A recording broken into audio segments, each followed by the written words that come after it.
Imagine every kid in Australia. Imagine every kid in every home, every school, every park, every shopping centre and every cinema. Every baby, every toddler, every boy, every girl and every teenager. Now imagine if they all woke up tomorrow and had no food.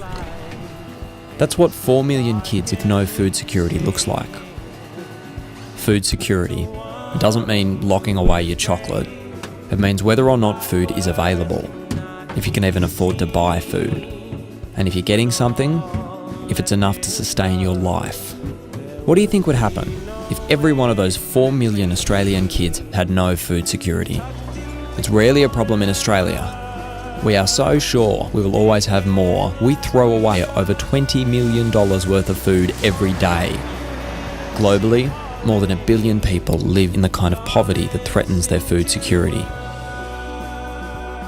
These are big numbers, so what do they mean? Let's take a look at Malawi, Africa. 4 million children, the same as the total number of kids in Australia, are living in poverty.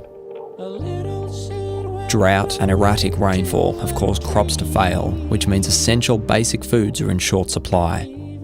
When anything's in short supply, the price goes up, right? In Malawi, basic food prices climbed dramatically, in some places more than doubling in a year. What happens if you can't grow food? But prices keep going up, so you can't afford to buy it either. Out of 187 countries on the UN Human Development Index, Malawi bottoms out at 171, one of the poorest in the world. Australia is number 2, just behind Norway. Imagine a father catching a mouse in his field and cooking it up for his family. Not going to school because your mum can't afford the 9 cents you need for an exercise book. Imagine walking 40 kilometres to work all day for a bowl of porridge. It'd be enough to make you want to give up, right? Well, in Malawi, the situation got so desperate, it was declared a Category 3 emergency due to food insecurity. Remember Japan? Earthquake, tsunami? That was a Category 3 emergency. So while kids in Australia are getting ready for school, playing video games, or raiding the pantry, many kids in Malawi are so malnourished, their growth is stunted. We hear stuff like that a lot, malnourished. What does it actually mean? Our bodies need energy. Food gives us this energy.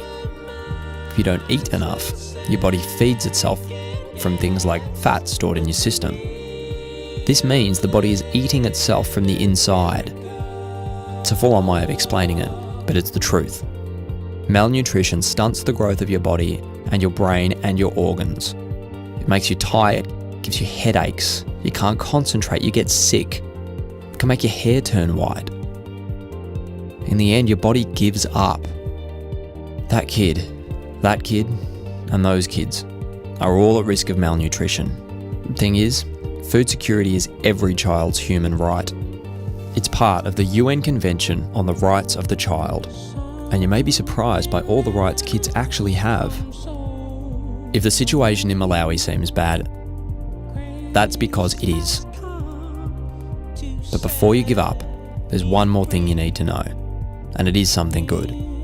This year, money raised by the 40-hour famine will be used to help kids in Malawi get their basic human right to food security. Not just by providing food aid, but by building long-term solutions, like teaching farmers how to beat droughts and how to grow more food for their families. It doesn't take a lot to make these children's lives much, much better. It just takes people like us deciding to take action and give up.